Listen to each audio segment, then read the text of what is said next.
joined by Alison Maratos from Maratos Counselling. Hi, Alison. Hey Patty, how are you? I'm good, thank you. Today, I wanted to talk to you about COVID-19 and our mental health. And something that you and Rebecca LaFerriere have shared is that people are actually feeling grief right now. Can you talk a little bit about that? Sure. One of the things that I think it tweaked on Rebecca and I both when we talked about how we've been feeling and coping with this, because we're just the same as everybody else, is that this really is a period of grief for all of us. When we talk about, many people probably heard traditionally about stages of grief. Um, and within the last, when this started, we were in shock, right? I don't know about you, but I would wake up, and I still am, every morning say, I can't believe this is real. Um, and so we travel through stages, shock. People have been feeling really down and depressed. Then we kind of move on to some anger, um, because the life that we've lived, what's been normal, predictable, is not there anymore. And we all feel out of control of our situation, and it's very difficult to accept that we don't have any control over this. And what is anticipatory grief? So when we are thinking about the future right now, we're not sure what that looks like. So I mean, for example, just yesterday, I'm losing track of my days. Yesterday, the information about the financial support, the EI, comes out. People are doing math calculations in their head about how they're going to be able to keep their family together financially. So they're anticipating potential loss of finances, of homes, of stability. We anticipate loss of what our jobs, what our relationships looked like. So I think most people, if they're honest with themselves, have had moments in the past 3 weeks where they've been like, what if? What if this happens? How am I going to cope with that? How are we going to stay together as a family? How are we going to keep things back, get things back to normal? So that's kind of the anticipatory piece that a lot of people are really struggling with, anxiety and depression around this, because we're thinking about what life's going to look like, but we just don't know. Yeah, there's a lot of waiting to see if we do flatten the curve and waiting to see if we'll be back to work, waiting to see if we're going to get laid off. There's that, I think, as a community, everyone seems to be feeling that low point that it's like bad news story after bad news story. And it's different than normal, because I often say to people who suffer from anxiety, and we all do this to a degree, we have anticipatory anxiety because we're, oftentimes thinking about what tomorrow's going to bring, and what do I do need today? What do I need to do today to prevent this problem from happening tomorrow? And we spend a lot of time worrying ahead. When I work with people with anxiety, we like to pull them back and say, okay, we need to stay in the present, which is a great technique. But unfortunately, these days, we just keep, like you say, getting bad information.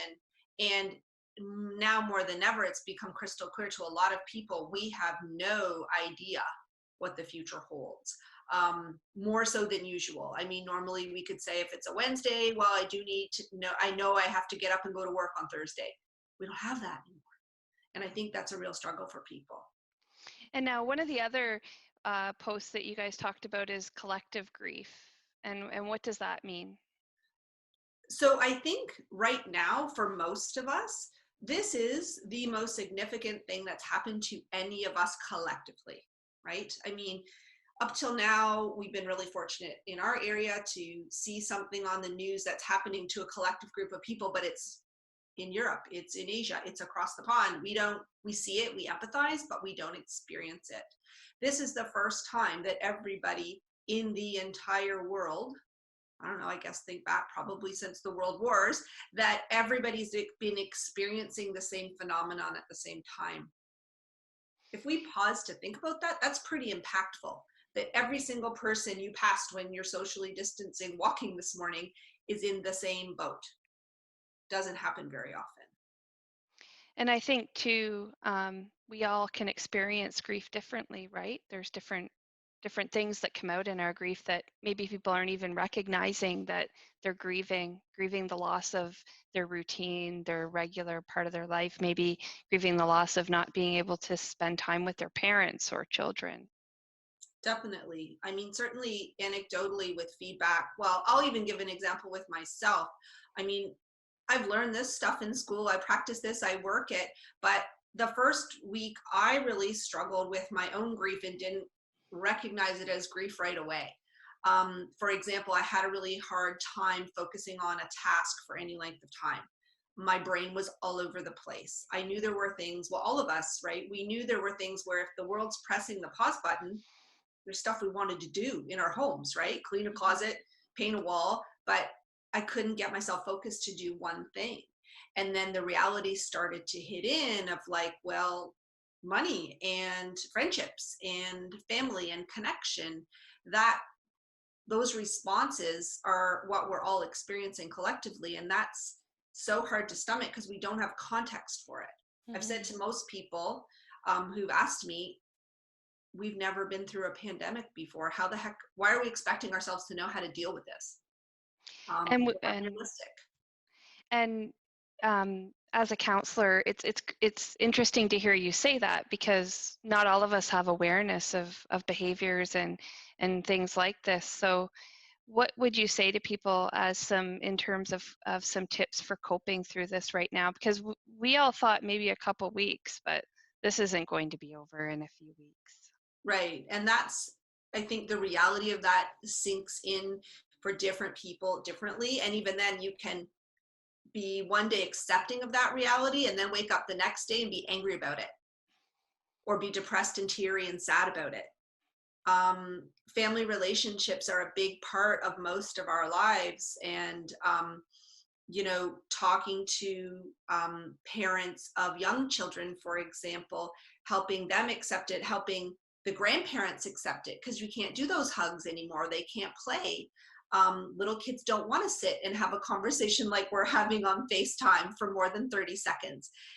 Kids are very dependent on activity-based connection. So there's all these pieces that we have to just give ourselves permission to digest and learn to accept day by day, and keep reminding ourselves that this isn't forever. My favorite therapeutic statement, we're not there yet. Always add yes, yet at the end of the sentence and underline it, because, and unfortunately, again, first time, we don't really know when this is over. We have to give ourselves permission to feel those feelings, whatever they present themselves as on any given day. That's great advice. And so if someone wanted to connect with you or your partners in their services, you will do some counseling online? Yeah, so what we tried to do really quickly when it was evident that this was coming down is put video platform in place for people to have counseling. We also do telehealth. So for example, this morning I just worked with a client, and I walked around my circle, my block, well, he did his, and it worked out really well. That tends to work well with people I've already worked with because they know me.